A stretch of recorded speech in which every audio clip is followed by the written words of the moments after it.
Welcome back to the Hoops Temple Pod. Y'all know me, Nathan Schwartz, and joining me on the other side of the world, Dylan Williamson. Good morning, Nathan. Good morning, Dylan, or should I say, bad morning? Today was a tragic day in the heart of all New Zealanders, and myself, by proxy of being your friend and watching a fair amount of the New Zealand Taskmaster on TikTok. Today, New Zealand lost one of its truest sons to a season-ending injury. How are we feeling about Steven Adams being out? Truly tragic news to wake up to see, NBA legend Steven Adams gone for the season. When we were talking about Memphis earlier, I remember messaging you guys and being like, Memphis is always good when Steven Adams plays. And I did Mm-hmm. like some rinky dinky math. I was like, okay, this is how good they are when he plays. If we put him in for 50 games, they're going to win 50 games essentially, is the way that the math worked out. Like if you've got Steven Adams, you're winning 50 games. And now it gets really sketchy for them. They already had questions about around depth. Brandon Clark's already out, who would be probably their next best center. Um, John Morant missing games, obviously, and so that's a lot on, I guess, Santi Aldama and Big Body Roddy. Like some of these guys have to pop, and so it's a big blow for the Grizzlies, a big blow for New Zealand, and indeed for the world. Yeah, and I don't know if you saw, but there was a recent Memphis preseason hype video asking all of the Grizzlies, would you rather have Taylor Swift or would you prefer Taylor Swift or Travis Kelsey? And to a T, every Grizzly said Kelsey except for Steven Adams. And I'm just saying that's the veteran leadership that Memphis really needs out there on the court and in the locker room. I went through and I pulled up Memphis's first 25 games where they're going to be both Jawless and Steven Adams lists, and they play a bunch of Western Conference playoff teams. I think it was 12 games against projected Western Conference playoff teams. 3 of them against Dallas. So like Dallas is gonna be the That'd biggest. be big because Dallas is by our projections sort of the team that they're competing with for that. Well, Dallas is the lowest ranked of those 11 elite Western Conference teams, and so if Dallas can pick up some wins on them, um, each win counts as double. I hate to tell you this. The Clippers were the last ranked of the What? 11 playoff. Come on. But hey, they got one game against Clippers too, so there's some Clippers wins in there. Actually, Houston's got like a pair of games against them, as do the Jazz and Blazers. So like, maybe our tankathon got a little bit less tanky, but we're here to talk about a glorious division of mediocrity, the Central Division, which contains my homeland, the Midwest, the Pistons, the Bulls, the Pacers, the Bucks, and the Cavs. How are we feeling about the Central Division? It's not super mediocre. Like there are two really good teams in this division. Um, and there are a couple mediocre teams, but there's also a young team on the come up. Be That's interesting to see true. what you think of the Pacers with a full season of Tyrese Halliburton. Do they escape the mediocrity of the 38 to 42 win projection? I think so. I think so. But as always, we kind of start off. We go worst to best. Don't think there's any other place to start other than the Pistons. That you with me here? Oh yeah, absolutely. Um, like Pistons actually have a lot of pretty talented NBA players. We were super high on Cade in our preseason rankings. They've got plenty of veterans, and so people are expecting probably a big rise for these guys. But if you look at how bad they were last year, I know like Cade is a good player, but you know they were one of the worst teams in the NBA last year, and they'll add Cade, which will help. But I don't think Cade's a 20-win kind of player. Well, it's And a so full yeah, season of they're Wiseman. did he win the battle for backup center? I don't know. There's currently a push out of Memphis, folks, of like, fuck, we lost Steven Adams. Let's bring back Wiseman, who played a good 3 games in Memphis before ruling himself out. But I don't know. Wiseman played in Memphis. Wiseman, in college, he played for Oh, okay. University of Memphis. I was gonna say, I was like, man, this guy's career is so forgettable. I totally forgot about his 3-game stint for the Grizzlies. It was literally he played for 3 games in Memphis and then was like, you know what? College isn't going to help me prepare for the NBA. I'm going to take the rest of the year off and just do NBA prep stuff. And Nice. That worked wonders for his development. I mean, it did work wonders for his draft stock. So maybe he knew what he was doing. I'm just going to throw that one out there. That it seems to have got him paid. So I mean, it got him paid on his first contract. The fact that his second contract was, I guess he did kind of get overpaid on his second contract as well. So maybe things work out fine when you are a top draft prospect and play 3 games. And speaking of getting paid, I have pulled up the Pistons salary sheet, and I'm wondering how many of the top 7 salary earners for this season can you name without getting one wrong? So which Pistons will be making the most money in the 2023-2024 season? Can I name 7 Pistons players? That's a real challenge. All right. Bojan's got to be number 1. Bojan is number 1. They randomly get Monty Morris. They did get Monte Morris. Monte Morris is the number 7 guy with 9.8 million. So everyone else is going to be making 10 mil or more. Oh God. I think Alec Burks is making 10 million. 10.4, yes, sir. We were just talking about wait, was it Wiseman that got, no, it was Bagley that got overpaid in an extension. Or was it They Wiseman? both got overpaid in an okay. They're both at 12 million. Yeah. All right. How many is left? You just have number 2 and number 5 left. Cade was a high pick, and high picks get paid, so I feel like Cade is there.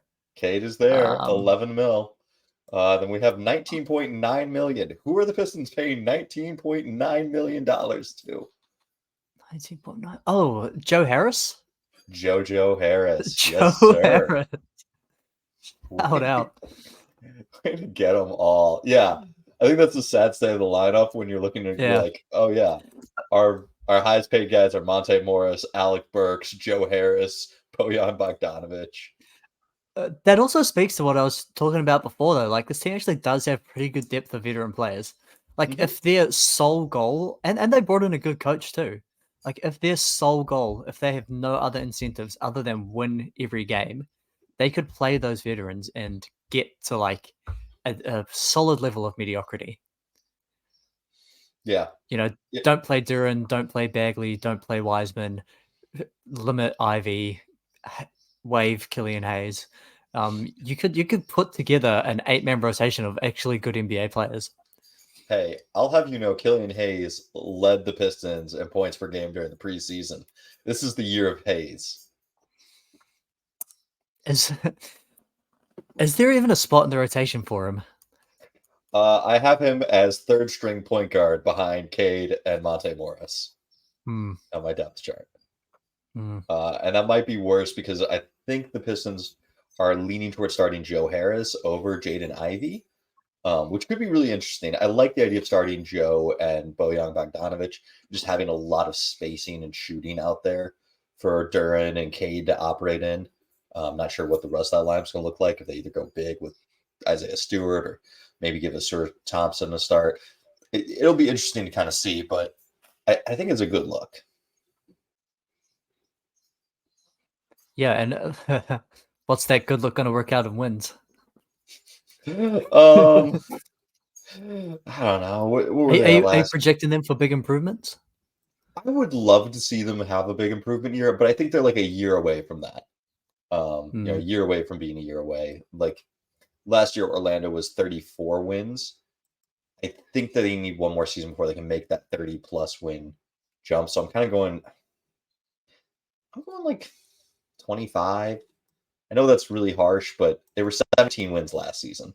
This is an 8-win improvement.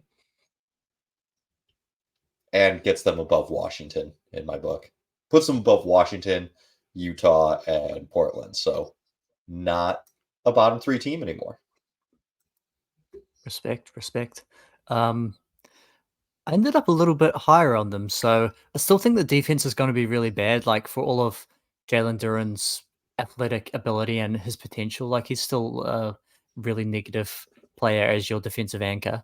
And Mhm. if they are going to go with Boyan and Joe Harris, that's a pretty flammable, front court as well.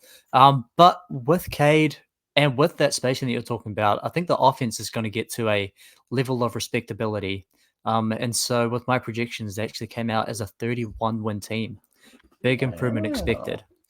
Now, the thing that will, you know, undoubtedly ruin that projection is that they're still going to be one of the worst teams. And so there's going to be downward gravity, when they're, you know, miles out of the play in.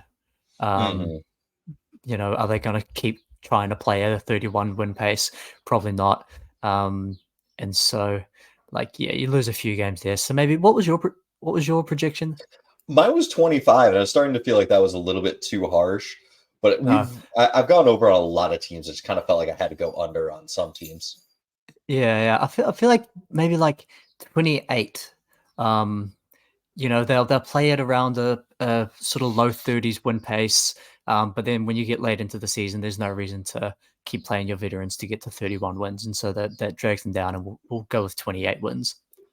Hey, if you go with 28, I'll bump it up to 26. We end at 27 on the average. And Solid their number. over under was 27 and a half. So Oh, nice. I was yeah, about to ask. I feel like I kind of had the feeling that like the general NBA consensus was a little bit higher on them, but one of these days I just want to once like again we're have you infallible on our blind plus minus. guess. Yeah, I just want to have you blind guess lines and be like, all right, hey, what do you think the Chicago line is going to be set at this year? I mean, I don't look at them and I get them all pretty much spot on. You come up with your projections, but I want you to guess the Vegas line. What do you think Vegas is guessing for the Chicago Bulls? Do you know off the top of your head whether they normally get inflated for being a bigger market? I don't, but looking at the number, I Okay, would say no. okay. Hang on, let me see. Last year they had the point differential of a 44 win team. They won 40, so I'm guessing their over under is 42. 37 and a half. That seems Surprising. surprising. Yeah. Yeah. Yeah. That is low. Like, I mean, they had a really weird team. Like, if you think about the Bulls roster, which is, built around Vucevic, Levine, and DeRozan, which are three pretty, very good to elite offensive players and abysmal defenders. It's really strange to think that they were bad on offense and really, really good on defense. And so maybe that's some, Vegas saying we aren't believers in that you're a top 5 defense. Yeah, here's the thing. If you take that as their big three, you're just gonna be disappointed. And so I built this like trivia for you and Aaron, but without Aaron, you're just gonna have to answer all the trivia questions here. That big three of DeMar, Levine, and Vucevic, when on the Mm, court together, are mm. they a net positive or net negative? And just for some context, I will say on the season, Chicago was a net positive 1.3 points per 100 possessions. I mean, I would think that they would be positive, but the fact that you're asking is very concerning. Like, I would really think that that would be a positive team. They had a positive net rating. They went, they had the point differential of an above 500 team. So for their three best players to not be in the positive would be quite surprising. It is quite surprising, isn't it, that they are negative 0.87 points per 100 possessions, just under a point per 100 possessions, worse than Hmm. opponents. But in 1,600 minutes, like that's a fair amount of minutes. That big three was not good together. They gave up a lot of points. 114 per 100, and only scored 113 per 100. So, like, kind of surprising that the big three doesn't mesh as well. And that's why I think Alex Caruso is actually one of their best players. Thank you for coming to my TED Talk. Oh yeah, Caruso is definitely one of their more impactful players. Looking at the four factors on how they were able to be a good defense, because that was really what carried them. Like I said, they were very mediocre on offense, but for some reason their defense was just good. They allowed a pretty high effective field goal percentage, which you'd expect when Nikola Vucevic is your starting center. But they just did everything else well. They didn't allow offensive rebounds, which you'd expect when you've got a big man like Vucevic and Andre Drummond as your backup center. They didn't really foul, which again is probably, Vucevic isn't trying to contest a lot of shots. And the rest of their roster, with a few exceptions, are intelligent defenders. And then they force a lot of turnovers, which is Alex Caruso's sort of strong point of, and some other guys on the roster too, like Javonte Green was my favorite player for the Bulls last year, who's I think on like I don't think he. a Where free is agent. Javonte Green? He was on the Green is- Warriors. He was on the Warriors preseason roster. I don't think they are signing him. Oh man, I I saw was that a the big Warriors fan of cut Javonte Green. Gay. Yeah, man. Yeah, Anthony Lamb, who played really well for them last year, is playing in New Zealand. Man, That was surprising. it was sad. Yeah, They had some players. And not like Green played a ton, but he had his moments. And really, Chicago has a lot of depth issues this year. I don't know if you pulled up their roster, but I was trying to figure out like who's going to be their backups, assuming these are their starters: Nikola Vucevic, Patrick Williams, DeMar DeRozan, Zach LaVine, and I'm going to say Javante Carter. Although, Javon Carter. Sorry, I Javon think Carter, they not started. Javante. I think they started Kobe in the mostly in the preseason. At It least could the be game I saw Kobe. of them. It could be Kobe. It could also be Caruso. But their bench, they've got Drummond, they've got Kobe White, they've got Caruso, Ayo Dasuma. Man, I can't speak anymore. Y'all know who I'm talking about. Torrey Craig. But like, who is their backup power forward? The best I was looking at their roster is it might be one of their rookies, Terry Taylor, or you play Craig at the 4, but then you don't have a backup small forward. Like, they are thin. That's probably Yeah, where the low win projections are getting. yeah. The more we talk through them, the more I am doubting them. Mm-hmm. Just I think looking they're at also a their really strong blow it up candidate. Like we've said that for yeah, a number of years, but they're finally past the Vucevic picks, and like it's just time. It hasn't worked out. They gave Vu a very reasonable extension, but if you can't get to over 41 wins with this core, what are you doing? You're just getting yeah. older. It's time to sell.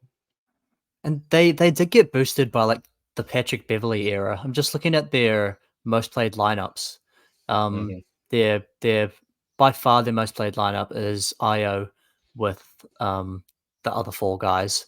That was plus 1.3, which is not very good at all for a starting lineup. But then the second most used lineup is Beverly, Caruso, Levine, DeRozan, and Vucevic, which is plus 14.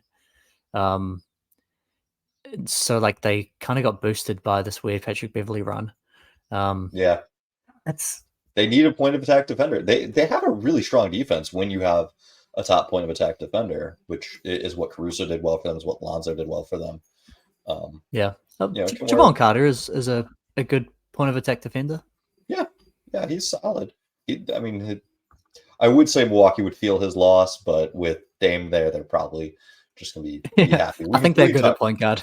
Yeah. A fun Caruso stat is if you look at on-off numbers and you take the big three, Levine, DeRozan, and Vucevic, minus Caruso. So all of those minutes, doesn't matter who the other two guys are, they're negative 7 points per 100 possessions. Ugh. If you put those three plus Caruso on the floor, they are plus 8.7 points for 100 possessions. So it's like almost a 16-point swing with him on or off. Hmm. Do you think they're going to be able to score better this year? Like I was saying, it was they had this really weird thing where you would think that this would be an offensive team. And my cleaning the glass numbers have them as the 24th best offense. Like they were behind Indiana, who played without Halliburton for most of the season. Like, wouldn't you expect DeMar DeRozan, Zach LaVine, and Vucevic led team to? Do you think that that's going to be a team that's going to score better? Like, do you expect some regression upwards? No. So here's the thing: those three players are good scorers, but they're so much better with Caruso on the floor that you have to play Caruso, and Caruso is guard PJ Tucker on offense. Like, I mean, he just doesn't look to score at all. Well, and that he's really a negative hurts. offensive player. And then Patrick Williams is also not developed anything on offense. So you've got two offensive zeros, and then you just help off of them, which like that really clogs up your team. That's why I keep saying it's gonna be a problem in Phoenix is, if you've got two offensive zeros to help carry your defense, which is what Phoenix really needs, then you just help off of those guys and double Beal or double Booker, double Durant. And so I'm zagging low on Chicago. I'm going 35 wins. Nice. It's difficult to throw out their entire last season where they were actually a good defense. And like I said, there's nothing that's seemingly unsustainable about that. But I'm going to project some defensive decline. Do we expect the offense to be a little bit better? Green is probably a better offensive player than Caruso. And if he gets, or it's not Green, we talked about Javonte Green, and I keep looking at Javon Carter. Javon Carter is probably a better offensive player. Yeah. Yeah, so I'm going to, my numbers come out at 38.5. That sounds like maybe playing territory, so maybe that's a push. So maybe I go to 39. But then there's also, like you said, there's blowed up potential. Like if you're playing at a below 500 pace and you come to the trade deadline and you've got Zach LaVine, you've got DeMar DeRozan, maybe there's impetus to go that way as well. Yeah. I mean, who knows? Rui Hachimura could look real nice in a Bulls uniform. Isn't that just so fucking inevitable that like the fucking Lakers do everything wrong and just like keep failing upwards? Listen, when it came out that Rui and D'Lo's salaries match Kyrie's, I'm like, please God, don't be Kyrie. Who else is from Los Angeles that wants to come home? Yeah. Hey, DeMar? Yeah. He's from LA. Is he expiring too? That could he flex some pre agency ability? He is expiring, yeah. Yeah, he is. Yeah, perfect. Yeah. So he could really flex that. Oh my God. Isn't this inevitable? DeMar's going to be on the freaking Lakers by the post-trade deadline. I actually have seen rumors of him to the Clippers. He's talking that's the other thing, right? Is like if Morey wants to just be a fucking douchebag about Harden and not accept a pretty reasonable offer when no one else is bidding, then why don't you just make that same offer to the Bulls and get DeRozan instead? Even less of an offer. Like, you tell me expiring's in 1 first-round pick isn't, better than what anyone else is going to give you? Yeah. Or keep the pick and put Man in. Like, yeah, that's kind of what I've heard is that, like, Man was untouchable, but it's because they're putting in this pick. And if you're not going to put in the pick, well, I don't know. I think there's ways to make this trade happen. What are you putting the Bulls down for wins-wise? We'll do 38. 38. Which is predicting a big drop for them. They were, I think, a 44 win expectation last year. So, yeah, lost the clutch gene. DeMar had it 2 years ago, but that's another thing is that they underperformed their point differential quite substantially after way overperforming it. So all those clutch plays, Mr. Clutch suddenly maybe that's a little bit of luck. Yeah. All right. On to, I'm going to guess, the Indiana Pacers we have as that mid-tier team here. Yeah. This is a fun one for trivia questions. It has nothing to do with the Pacers, but I really just wanted to work a way to bring in the stat. That's my favorite NBA trivia, when it's got nothing to do with the Pacers. All right. The Pacers led the league in individual assister to individual shooter for three-point made baskets, with Tyrese Halliburton assisting Buddy Hield on 101 three-point shots made. What are the next 5 highest assister to shooter combinations? And I will give you the teams. Only last year? Only last year. Okay. There are 2 Sacramento Kings pairings, 2 Golden State Warriors pairing, and 1 Denver Nugget pairing. And so this is just assists, right? It's not to three-point shooters. It is assister to three-point shooter. Okay, right.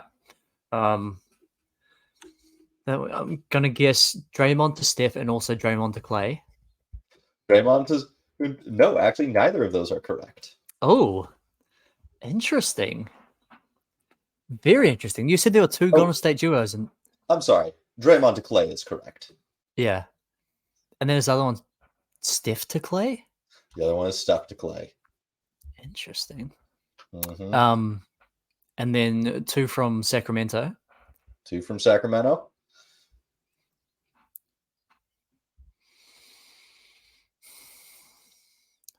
Who's getting assisted buckets? It's like Sabonis to Keegan Murray. He shot a lot of threes, right? One. Yes, sir. 70 assisted threes. It's the other one, Fox to Monk. It is not. Damn it. I need Aaron here for this.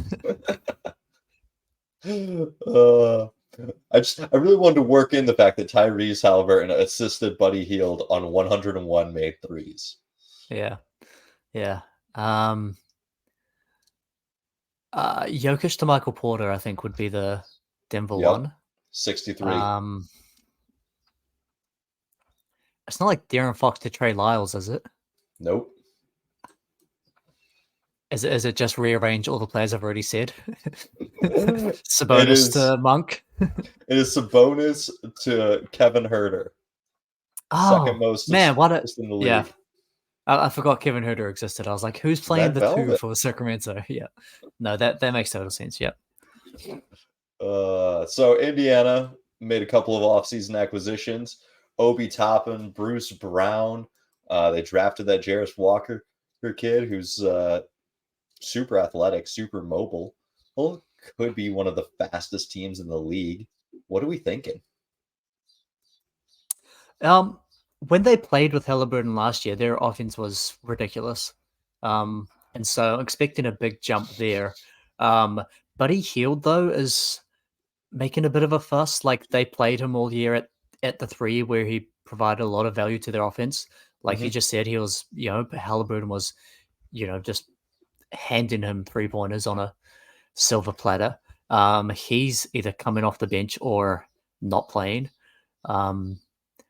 Because they told him that he's good at getting benched for Bruce Brown. And so that will negatively affect the offense. The defense really sucked, which was strange, I suppose. Even with Miles Turner on, they've normally been a good defense, but last year it really sucked. I'm going to assume that's just because they weren't playing a high level of NBA players, and they'll play better NBA players this year. So I think, they'll end up as a decent-ish defense. Adding Bruce Brown as a really good point of attack defender. And then there'll be a pretty good offense having a full season of Halliburton. And so my projections came out at 43.8. That is high. It is high, right? I like these guys. I didn't think I did when we did the because I do these divisions one by one, so I'm not, I haven't done the whole league. But when we did whichever division the Raptors are in, Atlantic. And yeah, who the fuck knows? When we did the Atlantic, I remember making the case of the Raptors are going to be better than the Pacers. But But like I was saying, if we expect some defensive improvement back to like a reasonable rate, which they have defended well with Turner every year except last year. And then we expect a year out of Tyrese Halliburton, who we projected as what, like a top 40 player? Mm-hmm. I think we did even higher than that. Yeah. Like we're saying, they're going to drive good offense, and the defense should return to a reasonable rate. And like when you're pretty good on offense and pretty good on defense, that comes out as a pretty good team. And so, yeah, 44 wins is my projection. I like that they've got a number of young players that we could see improvement from. I know it's been a while. Jalen Smith hasn't shown it yet, but he's been solid. Isaiah Jackson, Jarris Walker. If any of those guys hit, that's awesome. If none of them hit, they got Daniel Tice, who I've been calling washed for years, and every time I make fun of him, he proves me wrong. So, let's World Cup see what winner he's. Daniel Tice. World Cup winner. Dylan Brooks did not take kindly to that in the first Pacers preseason game. And you see the nut shot that got him thrown out in 5 minutes of preseason action. Yeah, I think he's still harboring a grudge at World Cup revenge. Yeah, such a bullshit player. But off the bench, hey, you got TJ McConnell. If Benedict Mathurin steps up and he takes over the starting spot, like Bruce Brown, your bench could include Buddy or Bruce, TJ. Like they've got some solid guys, is decent depth. I went with 42 wins because I think that they really want to be above 500. I don't think that they're gonna, I don't think they're gonna stop. And they want this. Yeah, and this is the kind of team that pushes for those, sort of getting every win around that 40 win pace where you've got they're too good to tank. Like if Tyrese Halliburton's going to play and Miles Turner's going to play, like you are just going to win games. There's no point in trying anything else. And they're young, so they're not going to be resting guys. Like this is the kind of team. This is a try hard team. This is a team that will go for every win. They've got a good coach. They've got Who is their coach? Rick Carlisle. Oh, fuck! That does kind of ruin my plan, though. I mean, I was thinking that this is going to be one of the fastest teams. They're going to gamble. They're going to get steals. I kind of want. I wish they had more of like a kamikaze coach, like someone that's going to be a little bit more okay with just some chaos. I think Carlisle is more okay with that than you think.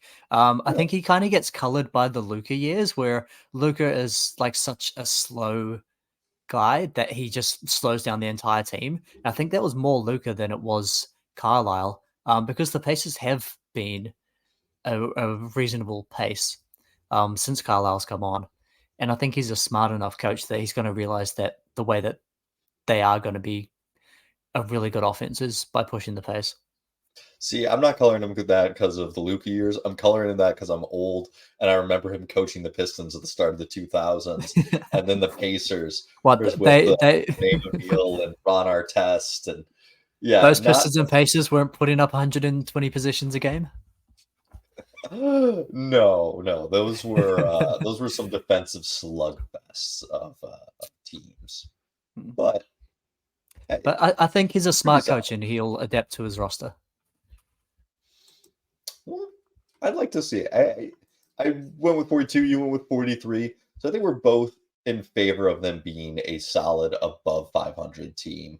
Maybe not solidly, but like they're going to get there, which I think just looking at our projections in the East, assuming Milwaukee and Cleveland is ahead of them, the only other teams we had above 500 in the East were Atlanta, Philadelphia, New York, and Boston. So this would put them at the 7th seed, top of the play-in.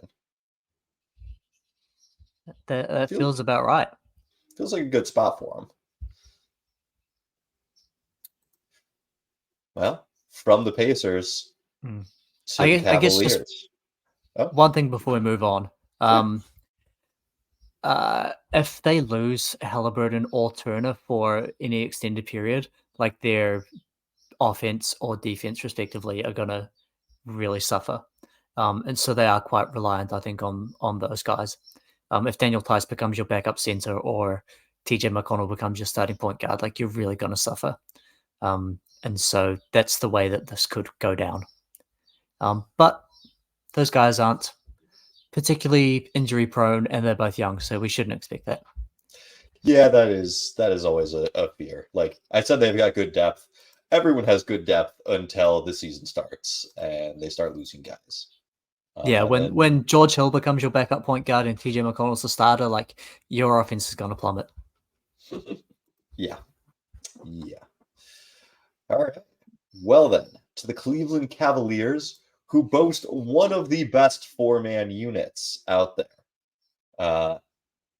In 871 minutes of combined action for Garland, Mobley, Mitchell, and Allen, they outscored opponents by a total of 167 points. There are 35 four-man units who played Doesn't between name all of them? No. 35 four-man units who played between 700 minutes and the max of 1,189 minutes. How many of those four-man units, which, for reference, a four-man unit could be, you could have multiple of these units from the same team. How many of those four-man units were outscored opponents by more total points than the four-man unit for the Cleveland Cavaliers? So out of 35. The Warriors, I know, are a great four-man unit, but I feel like their guys missed enough time that cumulative effect may not play in. Denver was the best team, and they played their starters together all the time, so I'm guessing that they were up there. You're not giving me any assurance with this. I'm trying to play this with as straight of a face as possible. Okay, right. I'm guessing the amount of teams, right? Not okay. You're guessing the amount of individual four-man units. I'm guessing that there were 2 from the Nuggets. Who else had a really good four-man lineup?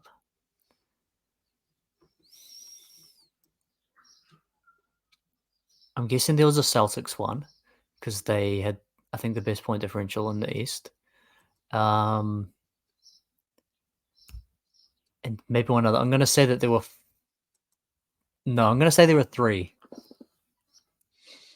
There were 7 better God damn it. You had the Philadelphia 76ers with PJ Tucker, James Harden, Tobias Harris, and Joel Embiid. Nice. You had the Boston Celtics with Horford, Brown, Tatum, and White. You had the Denver Nuggets with KCP, Gordon, Murray, and Michael Porter Jr. The Denver Nuggets with KCP, Jokic, Murray, Michael Porter Jr. The Denver Nuggets with Gordon, Jokic, Murray, Michael Porter Jr. The Denver Nuggets with KCP, Gordon, Jokic, Michael Porter Jr. And the Nuggets with KCP, Gordon, Jokic, and Murray. I knew that the Nuggets would have multiple because Mike Malone loves to like play as many of his starters together at a time as he can, which is why Jokic's advanced stats are so ridiculous. Part of it, obviously, he's a very good player. That's part of it as well. But I don't think he'd dominate the entire thing. Well, it's that 5-man unit split up into 4, or split up into 5 4-man units. It's the same 5 players, but all right, we're gonna leave out Jokic, we're gonna leave out Murray, we're gonna leave out. But I thought that was interesting. Like basically, there were only 3 combinations of 4-man units that outperformed this group of guys within a reasonable minute sum. And the question is, as always has been with Cleveland, who is going to be that 5th guy? They've added Max Strus, they've added George Niang, they've added, kept Karis LeVert, Dean Wade is back, Damian Jones has ended up in Ohio for some reason. He will not be the 5th guy, but just naming off Cavs. Could you imagine? We're going to go fucking huge. It's a good way to get fired in 5 games if you're the Oh coach. my god. They also brought in Tristan Thompson. He had a 3-point shot. He hit a 3-pointer last year. So, Isn't it weird that Tristan Thompson is this guy that's like constantly getting negative press for like off court stuff? Is like a big distraction with like, the shit shows here. You remember that sort of era. And like teams keep bringing him in as like this veteran presence. he won a ring. He's been to multiple finals. He can be that guy. I don't know. It's so weird. If you look at Basketball Reference, he didn't play in a single regular season game last year. So you're like, oh, did he not play? And you're like, no, he's got some Lakers minutes in the playoffs for some reason. And I lied. He did not hit a 3 for the Lakers last year. I could have sworn he did. It was from the pre-game highlight reel. Ah. But do you feel like Max Strus or George Niang properly addresses their need? I think as well as they could have done with quite limited resources. So like they needed a wing who could shoot and at least kind of hold up defensively. Of the guys that were available for what they had to offer, Max Strus is probably the best they could have done.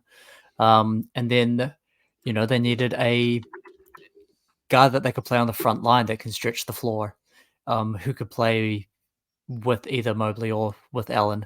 And Niang's a really solid shooter. And so, yeah, I think that with what they had available, they did very well.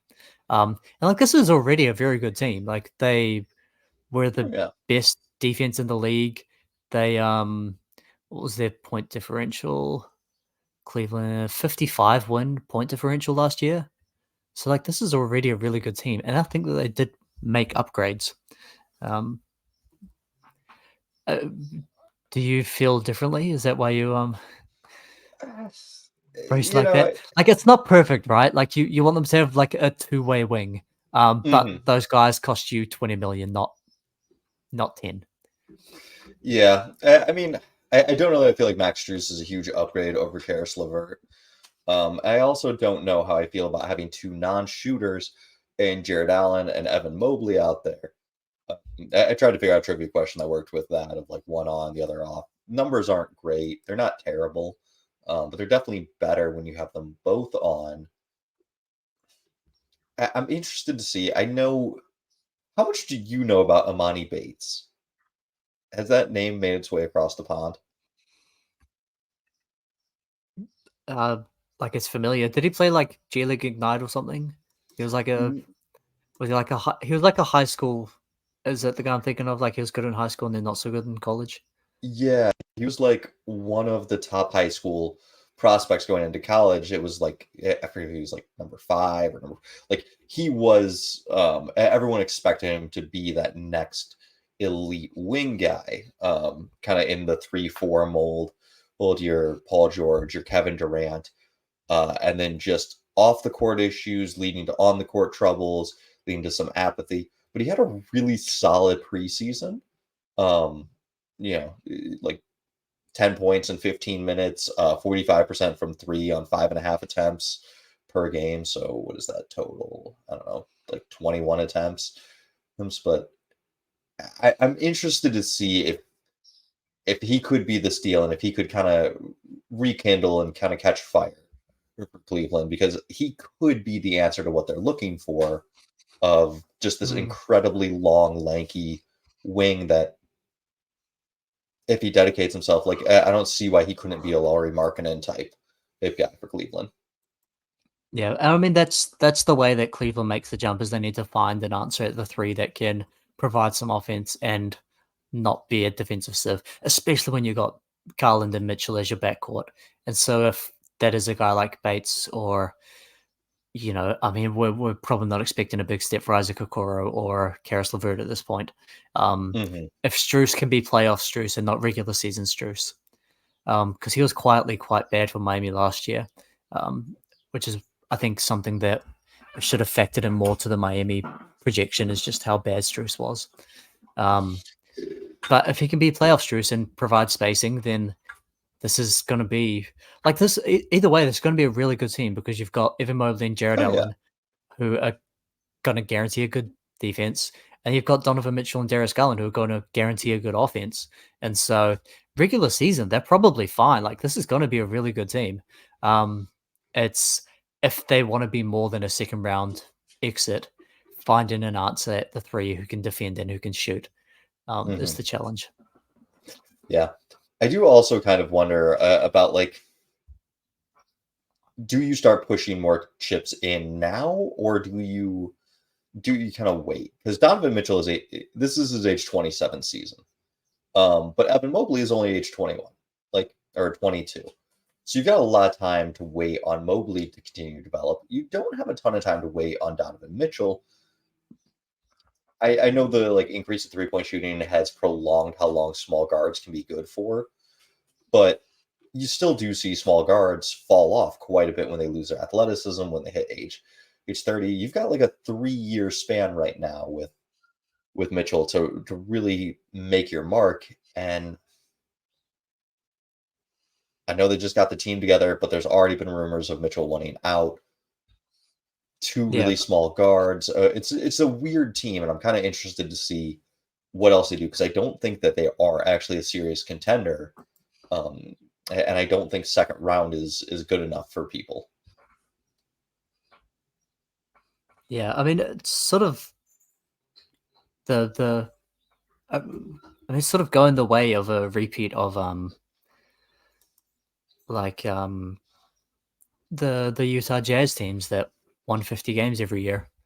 And so like what can be the factor that gets them over the top? Maybe it's just the league changing, you know. The reason that the Utah Jazz weren't able to succeed is because they ran into the Clippers, who played 5 guys who could all shoot, drive, and defend. There's probably no one in the league that can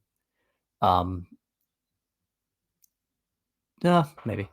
There are fewer of those teams now. The league isn't going that way. And then they ran into Luka, who's just like the best pick and roll player in the league, and didn't have anyone who could defend him. And so like maybe it's a different league.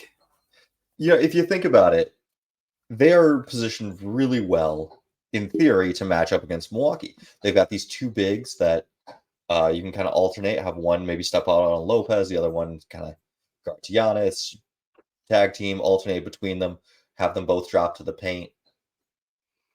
But also they got punked by Mitchell Robinson. You know, if you're getting beat up and overpowered by Mitchell Robinson, I'm just going to guess Giannis is going to do the same to you. I think that's going to be a problem if they play Philadelphia. They don't have a good wing or guard stopper on the team. So I think Boston is kind of out of the question, and Dame Lillard from Milwaukee also probably going to torch them. I'm struggling more and more to see what Cleveland's going to do. And I liked their offseason. I thought Max Strus was going to be good. And then the more I just kind of looked at the numbers and went back and watched some tape, I was like, oh, maybe he wasn't actually good defensively. Maybe it was just the rest of the team around him that was good defensively. And if that's more the case, that the rest of the team around him is good defensively, then I don't know that he's any better than Karis LeVert. So I went for a slight regression. I went for 48 wins. And I think that they can win fewer games and be in a better place if they allow Mobley to develop more. And that's what I think I would focus on this season. Is we have to get him more fluid offensively. We have to, we're going to give up some possessions. We're going to live with him failing offensively as opposed to going with Donovan Mitchell for 71 points again. Yeah, no, that's a good point. That's the other way that they can go from a first or second round out to championship contender is if you can't address the hole on the wing, then Evan Mobley takes a step forward where he becomes a all NBA type of player, which I think we were both really high on him in previous years, taking a step forward offensively, which never came to fruition. We probably overrated him in our top 100s, just expecting him to take a step that he still hasn't really taken. But he is still an elite defender. But yeah, I agree that Mobley developing offensively is probably the way that Cleveland can get better. I still had them as a 52 win team, one of the best regular season teams in the league. Just because, like I said, like you've got Mitchell and Garland, you're going to be elite offensively. You've got Allen and Mobley, you're going to be elite defensively. Like they're going to win regular season games. It's the playoffs that are the question for these guys.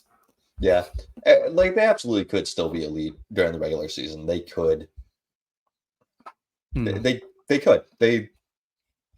Mitchell can get you to 50 wins. Mitchell and Garland. The defense was the number one defense in the league. That's not going to change any. Like we've sat here and we've nitpicked their guards defense, their wings defense. They had the best fucking defense. Yeah, like, exactly. Like the defense is not as much as we want to pick on them. Like there are two guys on the roster that can play defense, and they're number one defense. So it's obviously not that big of an issue. Yeah. Fun fact about Cleveland: they have Pete Nance on their team. At least at the moment, they haven't cut him yet. Pete Nance is the younger brother of Larry Nance Jr., son of Larry Nance Sr., the third Nance to play for Cleveland. Well, that was nice. I don't know if they'll keep him, but it's family tradition now. I like it. And that brings us to Milwaukee, which don't have a great question for Milwaukee, but I thought this one might be a little bit of fun. The Milwaukee Bucks franchise dates back to the 1968-69 season. Giannis Antetokounmpo is arguably the best player in franchise history. How many of the key stats in Bucks franchise history does he lead? And by key, I went for basic counting stats. So we have minutes, points, assists, rebounds, steals, and blocks. And I have both total and per game numbers. So we can either go one by one, or out of the 12 minutes per game, points per game, so on and so forth. You can just tell me how many out of the 12 you think he is the total leader in, or per game leader in. That is tricky because he's put up really high like box score stats, but he really hasn't been there for that long. Can you give me the hint and tell me how long the player currently known as Kareem Abdul-Jabbar was there for? Compared to how long Giannis has been? Kareem Abdul-Jabbar played 467 games for the Milwaukee Bucks. Giannis has played 719 games. Oh, okay. Well, that makes me a lot more confident. I'm guessing he's the leader in points total and probably per game.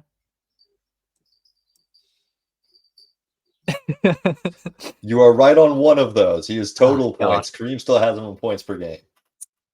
Oh yeah. I should have thought about that. I'm guessing he's the leader in total rebounds, but not rebounds per game. Kareem actually has him in rebounds and rebounds per game, despite playing over like 200 fewer games. Nice. I guess is he being dragged down by like his shitty like 2014 season or something? Kareem just is insane. It's 15 rebounds per game. Like, okay.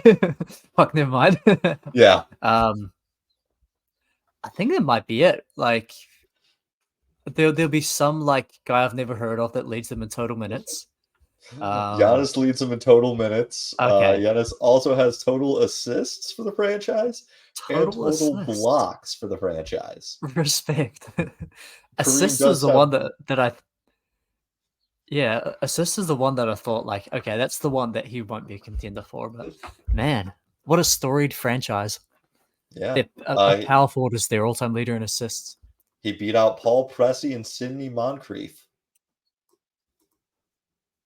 Also, Chris Middleton is the leader in all-time made threes, which probably isn't that surprising, but you know, that team had Ray Allen and Michael Redd, so I thought that was kind of interesting that Chris has already supplanted them. We've done a lot of Bucks talks in the last couple of weeks with them getting Dame Lillard, but have you gotten to catch any of their preseason action? No, actually. I've watched quite a bit of preseason, but I don't think I've seen any Bucks games. So I caught them playing the Thunder, which really I was trying to watch Chet. I'm so Mm, in on Chet and Wemby. I'm just having a great time. yeah. But like Lillard would do a pick and roll with Giannis, and it's exactly everything we thought it would be. Two guys go to Lillard, or Giannis's man gets caught up. Giannis is in single coverage, and he was just dominating wing Jalen Williams. Like it was like you're not sending help. I can be one-on-one with a man, or I can have an advantage. I am bigger, faster, stronger, and I'm just going for it. And like Lillard really struggled to shoot, but Giannis just looks absolutely free. It's so much spacing for him. Mm. Um, yeah, I mean they were pretty mediocre on offense last year, um, and then added a guy who consistently has driven elite offenses. Um, I Yeah. actually had had the Bucks behind the Cavs, What? if you would believe it. What? Okay. What type of chicanery is this? What are you putting the Bucks at? I had them at a 51.6, so I had the Cavs at 52.5, so they're pretty similar. I'm putting you down as 52 for 51.6. That feels like a 52. Was this Yeah, knowing? Did yeah. you run these algorithms knowing that they got Damian Lillard? Or Yeah, is this pre-Lillard trade? which is why I'm predicting about top 5 offense, but some defensive regression. Listen, we just talked about the Cavs having the best defense in the league with Garland and Mitchell. I think the Bucks defense will be fine. Playoffs, we'll see how Middleton holds up. Can he be elite wing stopper? But I think night to night in the regular season, he'll probably do just fine. Um, but man, And then the other thing that I considered too is um, new coach, which could go either way. I think as a regular season coach, Mike Budenholzer is almost infallible, and so I would expect that the coaching is probably a slight downgrade. Which obviously it could go either way, but Mike Budenholzer is probably a top 5 regular season coach. man. Okay. Well, I'm What going what's 60 wins here. okay? Fucking what's do you have their over under? Yeah, their over under is 53 and a half, Okay, which, all right. but okay, they were a 58 win team last year. So I'm like, you always got to hedge it a little bit going under because you can have injuries and whatnot. But I think Milwaukee is really, really fucking good here. They've been playing Jay Crowder a lot in the preseason. He seems limbered up. You know, he's he's old. He's not great and he's old. Um, but if you running a Middleton and Crowder with Lillard, Giannis, and Brook, that now still has a lot of defensive capabilities. That still has a lot of shooting out there to space the floor. This is going to be the most open offense, and I think that 5-man unit is going to be really good defensively.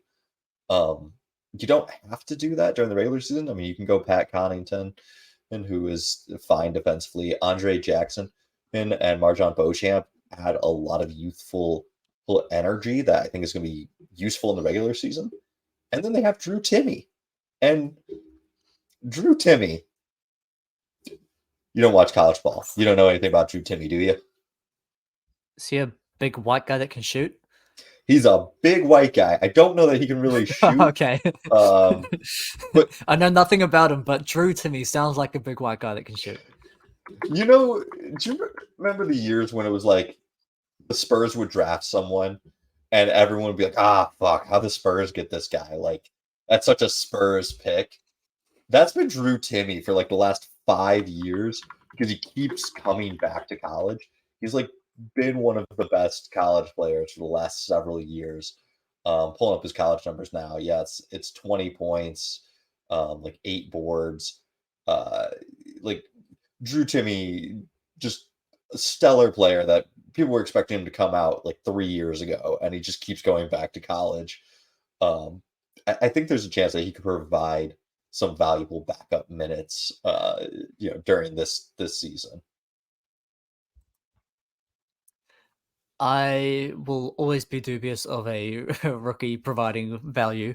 But that does bring up a question that I did have, which is about the Bucks' depth. It's like the starting lineup should be pretty good.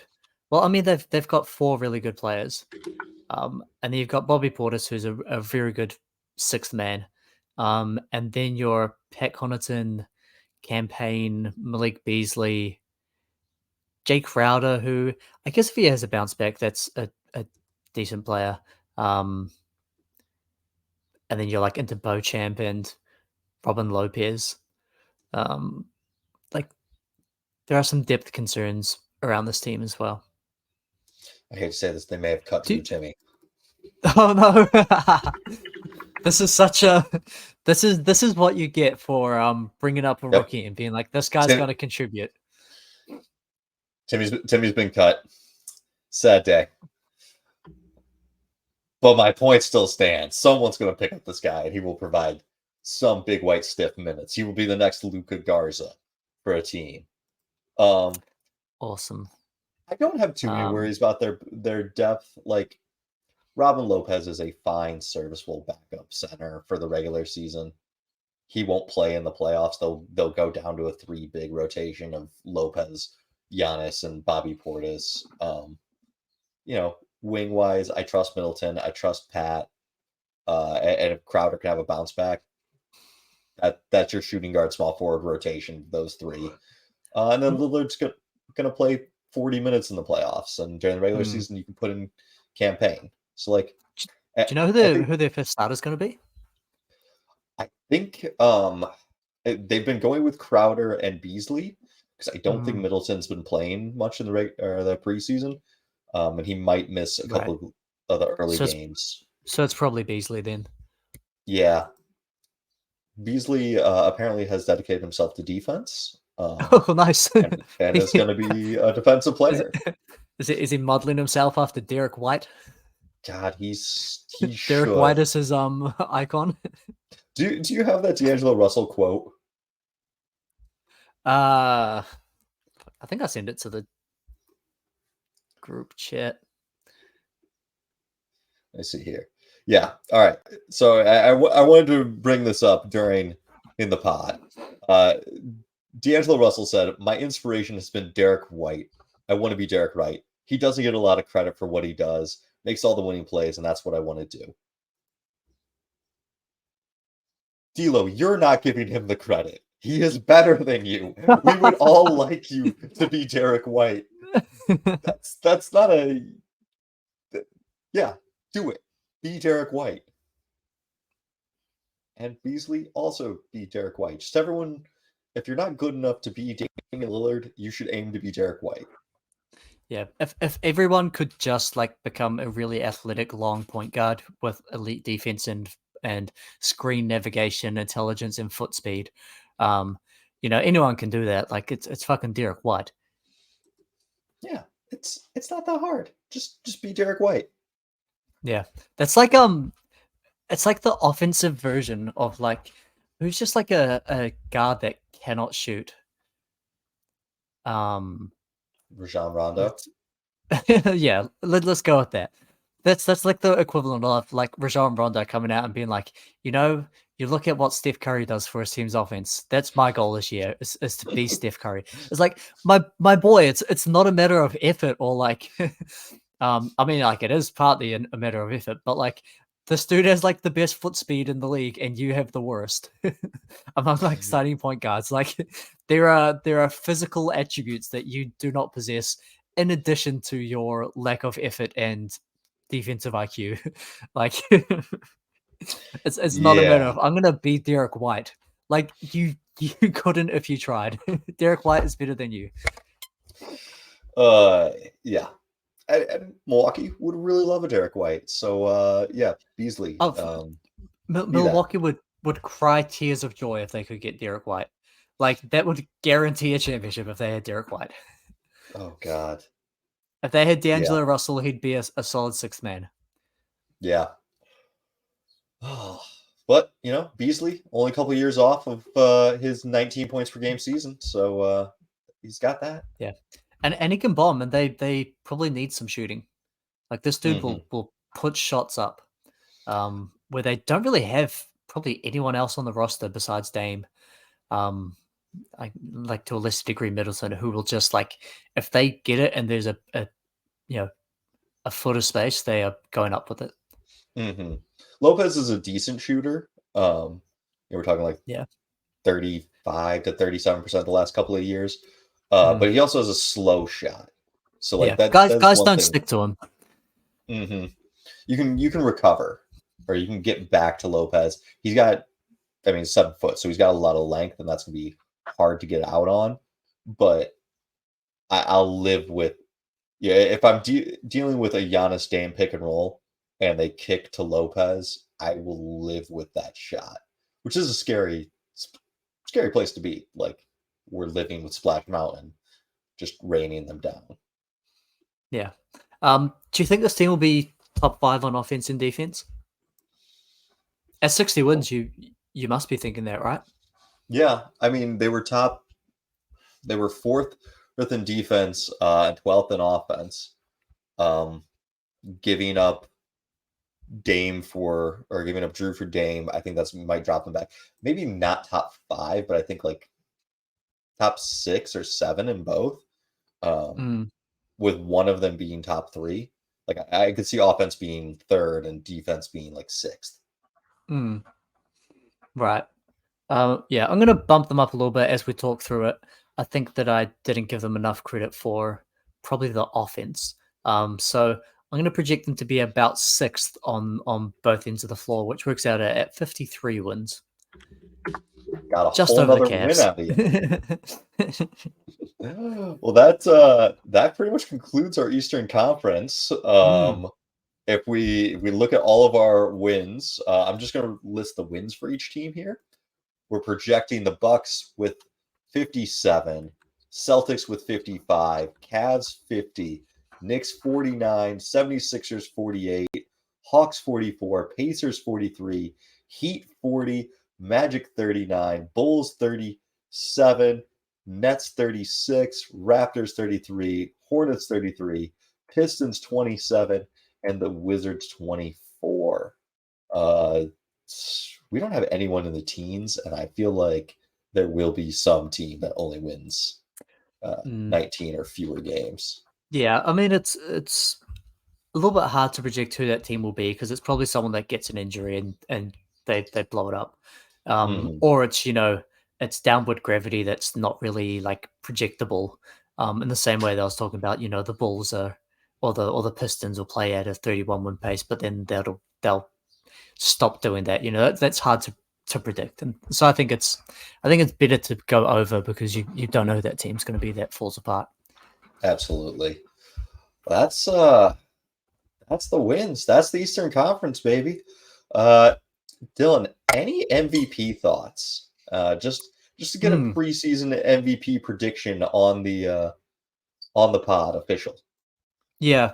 So first thing, I wish I could remember. I can't remember who brought this up, but almost no one ever wins MVP without having a top 5 finish beforehand, and so that immediately narrows it down quite a bit. Um, and then you've got to be one of probably the top 4 seeds, and so that's going to narrow it down further. And I think that there are, I mean, based on our projections, how many guys fit into that? Maybe 4: Giannis, Jokic, Tatum, and Steph. Yeah, and what did I think Luca also might make that Yeah, but we're not predicting them to win enough games, right? that's true. Yeah, we've got Golden State in the 2 seed in the West. We've got it's Jokic. Technically Durant could also be there Mm, as a former MVP and someone who we anticipate being on a top 3 seed. yeah. Yep. No, that's a good point. That's the guy I forgot. Um, yeah, it's going to be tricky because it's either going to be like a apology MVP for Jokic, being like, "Hey, sorry, we doubted you. Like, you should have been MVP last year. You're best player in the playoffs. You're the best player in the world. Have this MVP." And like, I'm sure he's going to deserve it as well. Like, he's going to have a really good regular season. Or it could be another one for Giannis if he comes out and the Bucks are the 1 seed. Um, although people will detract and say he's got another, He's you got know, a Lillard, another top yeah, he's 15 got player. yeah. And so I think it could be the year that it just defaults to Jason Tatum, where no one really wants to give it to Jokic again. Giannis is good, but he's doing the same thing that he's always done, and he's got a better team around him. Um, you know, Steph is maybe a little bit of a regression, or he'll miss some games. And Tatum is going to be great. He should be better. The Celtics are going to be an awesome team, and he doesn't miss any games. So I think it could be the Tatum year. He does have a top 5. He was top 5 last year, right? Yeah, yeah. I think Yeah, he yeah, was fourth. yeah. I think. And so yeah, if I'm playing it safe, I'll probably just go Jokic again. But I think it's going to be a first time MVP in Jason Tatum. That was kind of my thoughts. That's about it. I also think that there's a bit of a championship hangover potential for Jokic. I mean, man, party hard. He's out there doing the Sombor shuffle on the dance floor, not just on the court. Um, I think if he has a slow season, and I don't think he wants it. Yeah, He fully should have had it. We all did the joke last year of like, all right, who's our MVP with like a month left, and we're like, Jokic, cool. And then he shut moving on. himself down. Yeah, Yeah. So I think there's a really strong chance that Tatum. I think the Celtics are the top team in the East. It will just go to Tatum as best player on quote unquote best team or team with best record. yeah. One of the dark horse, I think, is if Philly outperform what everyone's expecting from them. If you go back to the season No. before they got James Harden, how many games did they win? I think they won like 50 games, right? Yep. If the Sixers can come out with James Harden not doing anything, and Embiid can be awesome again, and the Sixers are a really good seed, then maybe. But he does have a massive cloud hanging over him over the fact that everyone probably regrets giving it to him last year, and he came out and That's just won in the playoffs again. yeah, that's the thing, is like it's harder to win your second MVP. And I think it's gonna be doubly hard to win it when you had that disappointing year. Like I think there Yeah, was a case for Dirk in another year that Dirk probably could have won another one yeah, after his MVP, yep, and everyone was just like, yeah. not in Yeah, a we're not falling for million that. years. We're not. Yeah, We don't want to be made a fool again. And so I think mm, like Embiid would have to be so dominant. Like the Sixers would have to win like 60 games, and it'd be just Embiid putting the team on his back because there could be zero questions about it. Yeah. So after Dirk's MVP, the closest he ever got in voting was sixth. Like he falls from first to 11th the mm, next year. yeah, yes, Like yeah. Maybe it's too big of a hurdle to overcome. my dark horse is Shea. Yeah, Shea. because that's the other guy with the top 5 finish Mhm. quietly, right? And so Quietly fifth. if the Thunder can overperform, if they can get to a 4 seed, then there's your guy who's top 4 and has a top 5 finish before. And like the media is gonna love it, right? And the fans are gonna love it. There's gonna be no one saying Shea Gilgeous-Alexander doesn't, you know, there are no SGA haters. Mhm. The way that there are for almost every other player. And so I yeah, I mean, think that like that'd be a feel good story if the Thunder are a top 4 seed with this young fun team. SGA has proven to be that level of player. Absolutely. I mean, they were a 40-win team last season. They go to 50 wins this year, which I think is really realistically possible. And everyone's making a big deal that they don't have depth at the big. And I'm like, yeah, they started big Jalen Williams as their center for the Yeah, majority of last season. they started Jerome Robinson Earl for like half the season, and is he even on an NBA roster? No, no, he They pulled was a dude off the street, started on half the games, won 40 games, and then that dude's now like in the G League. yeah. Plus, I keep saying this. They are going to make a Kelly Olynyk size trade. That's it. It's gonna happen. Olynyk and Shea played so well together in FIBA, and I don't think there's space for him in the rotation for Utah. They just traded for John Collins. They want to play Walker Kessler more. They already got Lowry. That's their front court. That's okay. So now you have Kelly Olynyk. Sure, you could have him as a backup, but you also could trade him to OKC and get your pick back. Because right now the Jazz's pick is top 10 protected to OKC. I think you get your pick back, get a couple more seconds, maybe a bad first from someone.